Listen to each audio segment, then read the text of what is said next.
There's a pattern in history that has toppled three major governments in the last 250 years. And right now, in 2025, the United States is following that exact same pattern, stage by stage, grievance by grievance, almost like we're reading from a script written in blood and chaos. In 1789, France was the most powerful nation in Europe, wealthy, cultured, advanced. And within 5 years, the government was overthrown, the king was beheaded, and the country descended into the Terror, where 40,000 people were executed for political crimes. In 1917, Russia was a vast empire. The Tsar ruled 180 million people. The military had just fought in World War I, and in 8 months, the entire regime collapsed. The Tsar was executed. The Bolsheviks took power, and 20 million would die in the Civil War and purges that followed. In 1959, Cuba was a prosperous Caribbean nation. American tourists, casinos, a functioning economy. And in 2 years, Fidel Castro overthrew the government, nationalized everything, and turned the country into a communist dictatorship that lasted 60 years. 3 times. 3 revolutions. 3 moments when a seemingly stable government collapsed into chaos. And every time, the people in power never saw it coming. They thought they were untouchable. They thought the peasants would never rise. They thought the system was too strong to fall. They were wrong, every single time. And right now, every warning sign that preceded those 3 revolutions is present in the United States. The wealth inequality, the government corruption, the loss of faith in institutions, the rage building beneath the surface. We're not heading toward the pattern. We're in stage 4. And history says stage 5 and 6 come fast. This is the story of how revolutions happen, why governments never see them coming, and why the math says we're next. Before we go through the pattern, you need to understand what a revolution actually is. Not a protest, not a riot, not political change. A revolution is when the existing order is completely destroyed and replaced with something new, often something worse. Revolutions don't happen because people are poor. Poverty has existed for all of human history. Revolutions happen when expectations exceed reality, when people believe they deserve better than what they have, when the gap between the elites and everyone else becomes so extreme that the social contract breaks. And most importantly, when people lose faith that the system can fix itself, that the government, the courts, the elections, any of it will address their grievances. When peaceful reform becomes impossible, violent revolution becomes inevitable. That's not radical theory. That's John F. Kennedy's exact words. Those who make peaceful revolution impossible will make violent revolution inevitable. And history proves it every single time. France, Russia, Cuba. 3 different centuries, 3 different ideologies, but the exact same 6-stage sequence. Let's look at how it actually played out. Let's start with the mother of all modern revolutions, France, 1789. In the 1780s, France was the center of European civilization. Paris was the cultural capital of the world. French was the language of diplomacy. The arts, philosophy, science, all flourishing. King Louis XVI sat on the throne. The monarchy had ruled France for 800 years. It seemed eternal, unshakable. But beneath the surface, the rot was total. This is stage 1 of every revolution, extreme wealth inequality. In 1789, France had 27 million people divided into 3 estates. The first estate, the clergy, owned 10% of the land and paid no taxes. The second estate, the nobility, about 400,000 people, owned 25% of the land and paid almost no taxes. The third estate, everyone else, 26 million peasants, workers, and middle class, owned 65% of the land and paid all the taxes. Let that sink in. 1.5% of the population paid no taxes, while 98.5% carried the entire burden. And it wasn't just taxes. The nobility had privileges. They could hunt on peasant land. They could demand labor. They lived in palaces while peasants starved. By 1788, a bad harvest caused bread prices to spike. Bread was 88% of a peasant's budget. When prices doubled, people couldn't eat. But the nobility, still eating 5-course meals, still throwing lavish parties at Versailles. The gap between the rich and everyone else wasn't just economic. It was a complete disconnect from reality. This is stage 2, government corruption and incompetence. King Louis XVI was not evil. He was weak and indecisive. France was bankrupt from fighting wars, including helping America in the Revolutionary War. The government owed billions. And Louis's solution? Borrow more, raise taxes on the peasants, cut nothing. The nobility refused to pay taxes. The clergy refused. And when Louis tried to reform, they blocked him, because the people with power would rather see the country burn than give up their privileges. Sound familiar? By 1789, France was in crisis. The government couldn't pay its debts. The people couldn't afford food. And Louis called the Estates General, a representative assembly that hadn't met in 175 years. He thought it would legitimize new taxes. Instead, it became the spark. This is stage 3, middle class destroyed and radicalized. The third estate, which included not just peasants but also lawyers, merchants, and educated middle class, demanded equal representation. They wanted 1 vote per person, not 1 vote per estate, which gave the nobility and clergy a 2-to-1 advantage. Louis refused, so on June 17, 1789, the Third Estate declared itself the National Assembly. They locked themselves in a tennis court and vowed not to leave until France had a constitution. This is the moment when the middle class, the educated people who should be supporting the system, turn against it. When lawyers and merchants say the government is illegitimate, that's when revolution becomes inevitable. July 14, 1789. Parisians stormed the Bastille prison, a symbol of royal authority. They killed the guards, paraded their heads on pikes through the streets. The revolution had begun, and it escalated fast. This is stage 4, loss of faith in institutions. The monarchy, the church, the courts all lost legitimacy. The National Assembly abolished feudalism, seized church lands, declared the rights of man. But it wasn't enough. The radicals kept pushing. Stage 5, revolutionary movement gains mass support. The Jacobins, led by Robespierre, demanded more extreme measures. They wanted to execute the king, redistribute all wealth, purge the enemies of the revolution, and they gained popular support because the moderates had failed to deliver. The economy was still in crisis. Food was still scarce, and people wanted blood. January 21st, 1793. King Louis XVI was beheaded by guillotine in public. His wife, Marie Antoinette, followed in October, and then the terror began. Stage 6, government overthrown, chaos follows. From 1793 to 1794, the Committee of Public Safety, led by Robespierre, executed 40,000 people, nobles, priests, political opponents, even fellow revolutionaries who weren't radical enough. They called it purifying the revolution. It was mass murder. The guillotine ran daily in Paris, public executions as entertainment, and the purge kept expanding. First the nobility, then the moderate revolutionaries, then anyone accused of counter-revolutionary thoughts. No trial, no evidence, just accusation and death. Robespierre himself was eventually executed by the same system he created, because revolutions devour their own children, always. By 1799, France was exhausted. 10 years of chaos, economic collapse, war on all fronts. And Napoleon seized power in a coup, became emperor. The revolution that began with liberty, equality, fraternity, ended with a military dictatorship that would drag Europe into 15 years of war.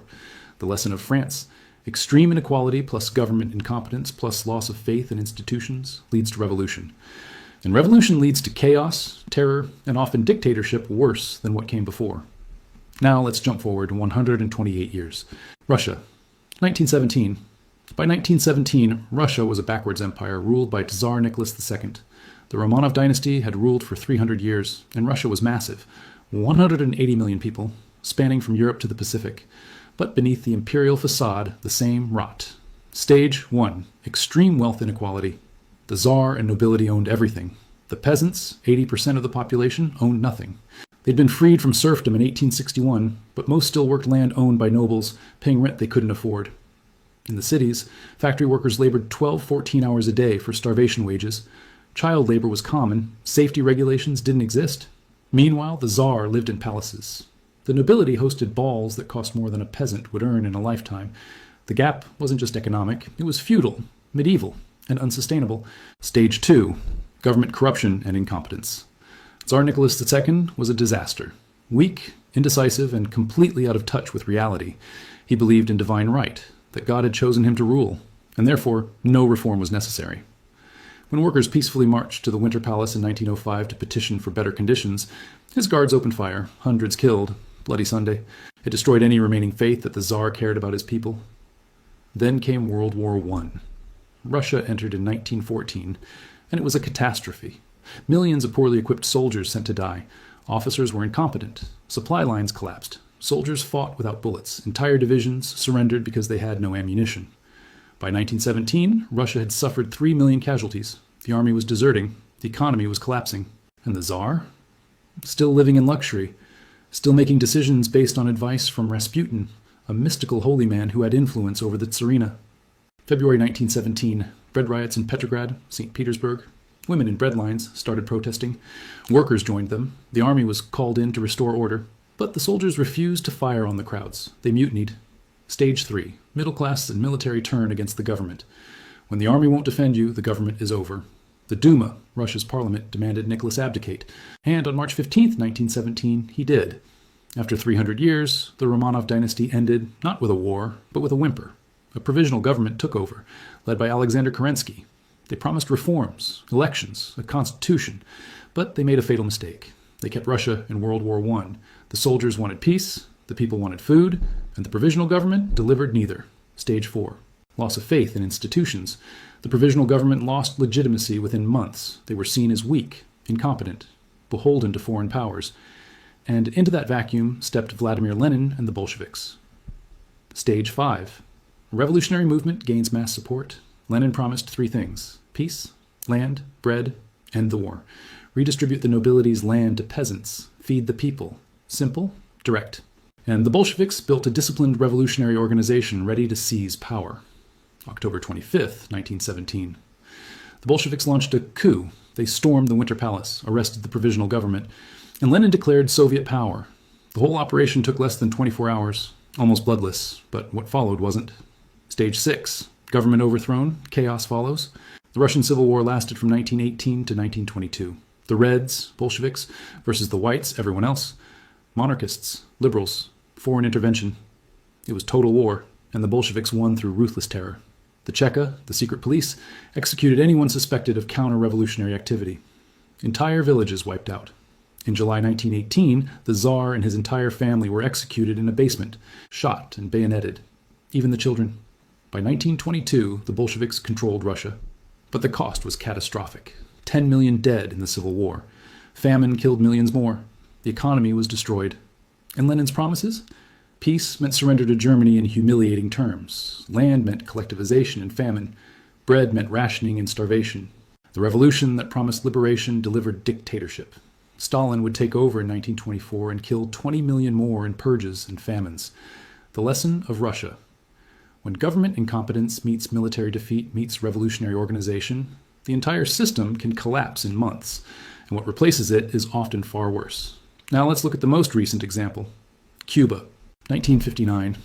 This one is different because Cuba wasn't a backwards peasant society. It was a relatively prosperous country. In the 1950s, Cuba had one of the highest standards of living in Latin America. Havana was called the Monte Carlo of the Caribbean. Tourism, casinos, American investment, but beneath the glamour, the same pattern. Stage 1, extreme wealth inequality. The wealth was concentrated in Havana and among elites connected to President Fulgencio Batista's regime.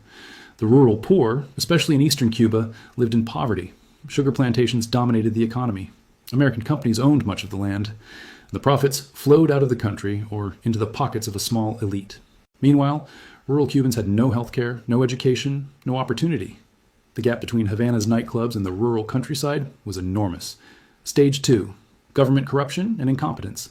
Batista was a dictator who seized power in a 1952 coup.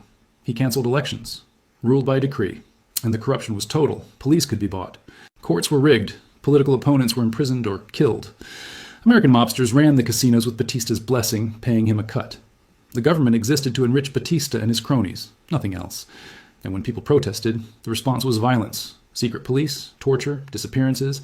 This created rage, especially among young, educated Cubans who saw their country being looted. Stage 3, middle class radicalized. Fidel Castro was a lawyer from a relatively wealthy family, educated.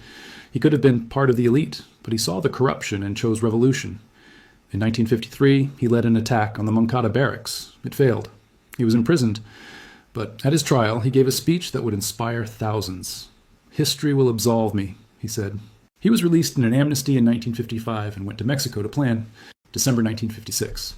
Castro returned with 82 men on a boat called Granma. They landed in eastern Cuba. Batista's forces ambushed them. Only 20 survived and escaped to the Sierra Maestra Mountains.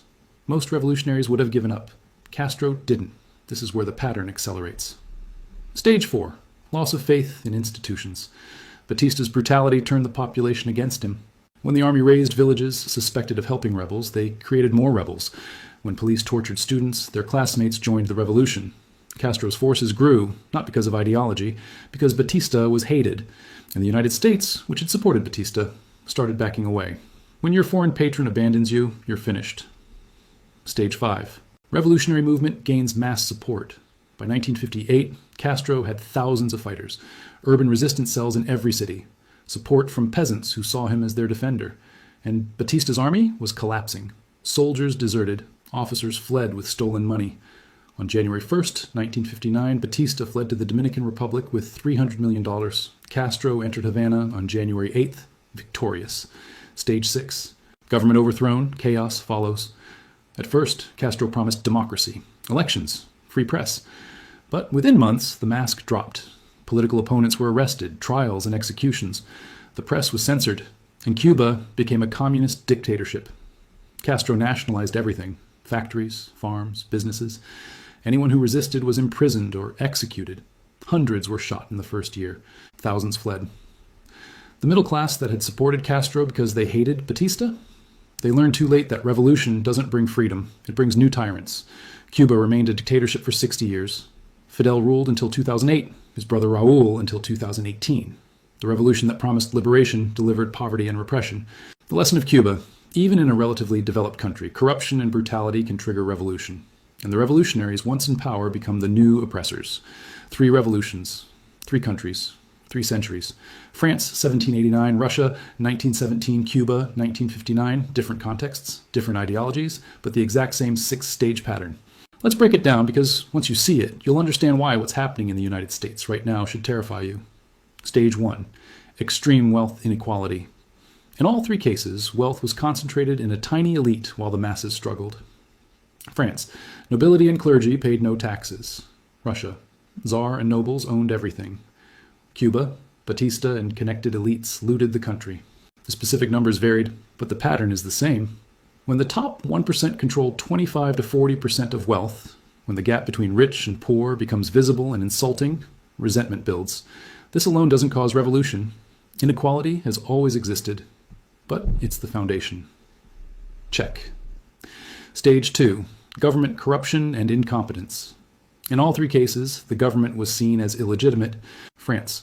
Louis XVI couldn't reform and kept borrowing. Russia. Nicholas II was incompetent and disconnected from reality. Cuba. Batista was a corrupt dictator. When government exists only to serve elites, when corruption is obvious, when incompetence leads to crisis, people lose respect for authority. Check. Stage 3. Middle class destroyed and radicalized. This is the key stage. Revolutions don't start with the poorest. They start when the educated middle class loses hope in the system. France. Lawyers and merchants led the National Assembly. Russia. Students and intellectuals joined the Bolsheviks. Cuba. Castro was a lawyer. His supporters were educated urbanites. When the people who should benefit from stability turn against it, revolution becomes likely. Check. Stage 4. Loss of faith in institutions. When people stop believing in elections, courts, police, the social contract is broken. France. The Estates General became a revolutionary assembly. Russia. Soldiers refused to defend the Tsar. Cuba. Everyone knew Batista rigged elections. When institutions lose legitimacy, when people believe the system cannot be reformed from within, they look for alternatives outside the system. This is the point of no return. Check. Stage 5. Revolutionary movement gains mass support. This is when organized groups offer an alternative. France, the Jacobins; Russia, the Bolsheviks; Cuba, Castro's 26th of July movement. They promise justice. They promise to punish the corrupt. They promise a better future. And people, desperate for change, support them, not because they love the revolutionaries, because they hate the current government more. Check. Stage 6. Government overthrown, chaos follows. This is the culmination. The old order collapses. France. King beheaded, terror follows. Russia. Tsar executed, civil war kills millions. Cuba. Batista flees. Castro becomes dictator. And here's the pattern within the pattern. The revolution never delivers what it promises. It delivers blood, purges, and new tyranny because revolutions are led by extremists. And extremists don't build, they destroy. The moderates who wanted reform? Executed or exiled. The people who thought revolution would bring freedom? They learned too late that chaos is worse than corruption. Now let's talk about the United States in 2025 and why every warning sign is flashing red. Stage 1. Extreme wealth inequality. Check. In 1980, the top 1% in America controlled 8% of wealth. Today, 32%, higher than France in 1789. The top 0.1%, about 130,000 households, own more wealth than the bottom 90%, about 117 million households. The gap between billionaires and everyone else is larger than any time in American history. Larger than the Gilded Age, larger than the 1920s. The rich are visible. Private jets, mega yachts, space tourism. While the middle class can't afford homes, healthcare, or education, while millions work multiple jobs just to survive, the rage is building, and it's justified. Stage 2, government corruption and incompetence. Check. Trust in Congress is at 15%. Trust in the Supreme Court is collapsing. Half the country believes elections are rigged.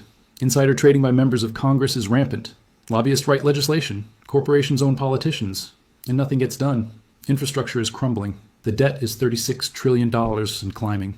Problems that should be solved aren't, because government doesn't serve the people. It serves donors.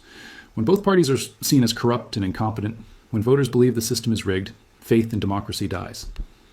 Stage 3, middle class destroyed and radicalized. Check. The American middle class is being hollowed out. College is unaffordable. Housing is unaffordable. Healthcare costs are bankrupting families. Wage growth is stagnant while asset prices explode. And young people, educated young people, can't achieve what their parents had. They're drowning in student debt, can't buy homes, can't start families, and they're angry. When lawyers, teachers, engineers, the people who should be succeeding are failing, they radicalize. They look for someone to blame, and they find targets. The elites, the billionaires, the system. This is how revolutions start. Not with the poorest, with the educated who expected better. Stage 4, loss of faith in institutions. Check. We're here right now. Trust in media is at all-time lows. Trust in police has collapsed. Trust in elections is broken. Half the country believes the 2020 election was stolen. The other half believes the January 6th riot was a coup attempt. Neither side trusts the other. Neither side believes the institutions are legitimate. The courts are seen as political. The FBI is seen as political. Everything is seen through partisan lens. And when that happens, when people stop believing in shared institutions, the country is no longer united. It's two nations occupying the same territory, waiting for a spark. France had the Estates General. Russia had Bloody Sunday. Cuba had Batista's brutality. America? It could be anything. A contested election, an economic crash, a political assassination, a police incident that goes viral. Us, the kindling is dry. We're just waiting for the match. We're in stage 4. And history says stage 5 comes next. Stage 5, revolutionary movement gains mass support. This hasn't happened yet, not fully, but the pieces are forming. On the left, there's growing support for socialist policies, wealth redistribution, eat the rich rhetoric. On the right, there's growing support for authoritarianism, strongman leaders, extra-legal measures. Both sides increasingly believe the system is broken beyond reform, that it needs to be torn down and rebuilt. When the moderates lose control, when the extremes gain mass support, stage 5 is here, and we're closer than most people realize. Stage 6 is what no one wants to think about, because stage 6 is chaos. In France, 40,000 executed in the terror. In Russia, 10 million dead in civil war. In Cuba, dictatorship for 60 years. American exceptionalism says it can't happen here. We're too stable, too wealthy, too democratic. That's what they said in France. Russia was an empire that had lasted 300 years. Cuba was prosperous and modern, and all three collapsed. The pattern doesn't care about exceptionalism. So what would stage 6 look like in America? No one knows exactly, but history gives us clues. Political violence escalates, not riots. Organized violence. Assassinations, insurgency. The military and police fracture. Some units side with the government, others with the revolutionaries. Supply chains break down, food shortages, fuel shortages. The economy collapses because no one trusts anything. States try to secede or refuse to recognize federal authority. And foreign powers interfere. China, Russia. They'd love to see America burn. The chaos could last years. Millions could die. And what emerges on the other side won't be the America we knew. It could be authoritarian. It could be fractured into regions. It could be something worse. That's stage 6. And the pattern says once you're in stage 4, it's very difficult to stop. 3 revolutions, 3 identical patterns. France, Russia, Cuba. Each time the elites never saw it coming. Each time they thought they were safe. Each time they thought the peasants would never rise. And each time, the gap between rich and poor, the government corruption, the loss of faith, it all combined into an explosion that destroyed the existing order. The United States is in stage 4. The wealth gap is worse than France in 1789. The government is as dysfunctional as Russia in 1917. The faith in institutions is as broken as Cuba in 1958. And the pattern says stage 5 and 6 are coming. Maybe we can stop it. Maybe we can reform before revolution. Maybe the system can fix itself. But the pattern says otherwise. The history says otherwise. And the warning signs are everywhere. 3 times it happened. Each time they thought they were different. each time the pattern won. If this opened your eyes to where we actually are in the cycle, subscribe. Because when Stage 5 begins, when the revolutionary movements gain mass support, you'll want to understand what's happening and why. The answers aren't hiding in the future, they're written in the past, and I'll show you where to look.